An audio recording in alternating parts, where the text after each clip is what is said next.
क्षेत्र की यात्रा के निमित्त वहां आया और विधि पूर्वक यात्रा करते हुए सावित्री के स्थल पर पहुंचा। वहां पर उस राजा ने अपनी रानी के साथ इस व्रत को किया जो सावित्री के नाम से सावित्री व्रत प्रसिद्ध सभी प्रकार की कामनाओं को पूर्ण करने वाला है। भूर्भुवः स्वः भू लोकान् भूतान् स्वः लोकान्, यह मंत्र सदा साक्षात मूर्ति बनकर अस्तित श्री ब्रह्मा जी की प्रिय सावित्री जी उस राजा पर प्रसन्न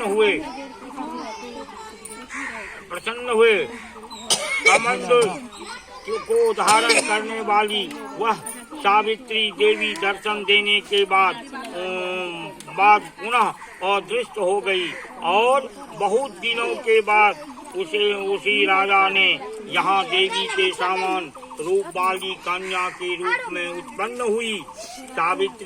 सावित्री की प्रसन्नता से प्राप्त तथा सावित्री की पूजन करने के बाद हुई। अतः राजा ने ब्राह्मणों की आज्ञा से अपनी उस कन्या का नाम भी सावित्री रखा और राजा कन्या सावित्री साक्षात शरीर धारण की हुई लक्ष्मी के समान शोभित होती हुई बढ़ने लगी और धीरे धीरे सुकुमार अंग वाली एक यौवन अवस्था को प्राप्त हुई, जिससे मध्य भाग सुंदर और नित्यम भाग में विस्तृत थे और जो स्वर्ण की प्रतिमा के समान दिखाई पड़ती थी। लोग उसे देखकर यही समझते थे कि यह कोई देव कन्या है। कमल के समान विशाल नेत्र वाली एवं तेज से अग्नि के समान प्रज्वलित होती हुई वह सावित्री महर्षि भृगु द्वारा कहे हुए सावित्री व्रत को करने लगी, जिसके आरंभ में सुंदर वर्ण वाली उसे उपवास करके सिर से स्नान की हुई सावित्री ने देवता की प्रतिमा के पास जाकर अग्नि में हवन करके ब्राह्मणों को स्वस्ति वाचन कराया। तब बैठकर सुन ले जा।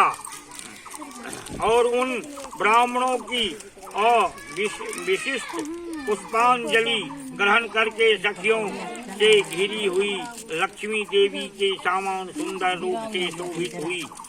बड़ा हरो वह राजकुमार समीप में जाकर पिता के चरण में प्रणाम कर प्रथम प्राप्त पुष्पांजलि को निवेदित कर हाथ जोड़कर राजा के पांव में स्थित हुई। युवावस्था को प्राप्त हुई देखकर राजा ने उनके विषय में मंत्रियों से सलाह लेकर राजा कन्या से कहने लगा, हे पुत्री, तुम्हें योग्य वर को देने का समय आ गया है। मुझसे कोई तुम्हारा तेज से घोषित होकर तुम्हें मांगने के लिए भी नहीं आता और मैं भी विचार करने पर तुम्हारी आत्मा अनुरूप वर नहीं पा रहा हूँ। अतः हे पुत्री, देवताओं के निकट में जिस तरह निंदनीय न हो वैसे तुम करो।